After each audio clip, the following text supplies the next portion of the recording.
Alors bonjour à chacun de vous. Aujourd'hui, on voulait vous montrer le nouvel hôtel à l'église de Saint-Sauveur qui a été restauré, un hôtel qui vient de l'église de Valmorin qui a dû fermer ses portes.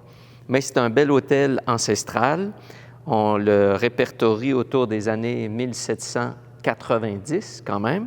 Alors, il a été restauré les mois derniers par une ébéniste où est-ce qu'elle nous a remis, le tout décapé, remis au bois naturel et puis avec de la dorure pour mettre en relief les anges et les guirlandes et réparer quelques guirlandes.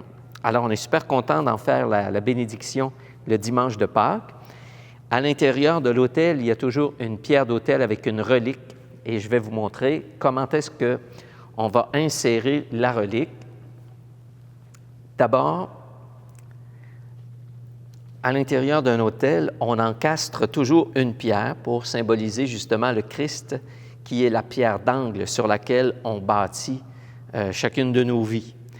Et à l'intérieur de cette pierre d'autel, il y a une encavure à l'intérieur de laquelle on dépose une relique. Malheureusement, on n'est pas au courant de qui est cette relique.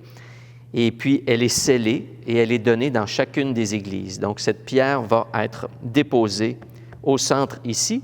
Et à l'intérieur, ici, on a pensé faire un autre petit espace pour mettre une relique d'une bienheureuse de notre diocèse, qui est Marianne Blondin. Alors, nous avons reçu de la part des Sœurs de Sainte-Anne la relique de Marianne Blondin. C'est une partie de son os. Et elle est distribuée dans différents endroits où il va y avoir une vénération.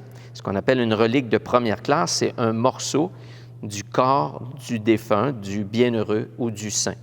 Alors, on va insérer la petite relique à l'intérieur de l'autel dimanche de Pâques et par après, on va sceller l'espace avec cette petite plaque et redéposer par-dessus la pierre d'autel. Donc, prendre le temps de bénir l'autel, prendre le temps aussi après de réaliser qu'on célèbre l'Eucharistie sur le Christ, sur la solidité qu'il nous donne, et en même temps sur la vie, le témoignage de saints qui ont donné leur vie, qui se sont engagés pleinement à vivre la foi que le Christ est venu nous donner. Alors, si vous êtes des nôtres dimanche de Pâques, tant mieux. Sinon, peut-être que vous pourrez voir quelques images sur notre site Internet ou sur le Facebook de la paroisse.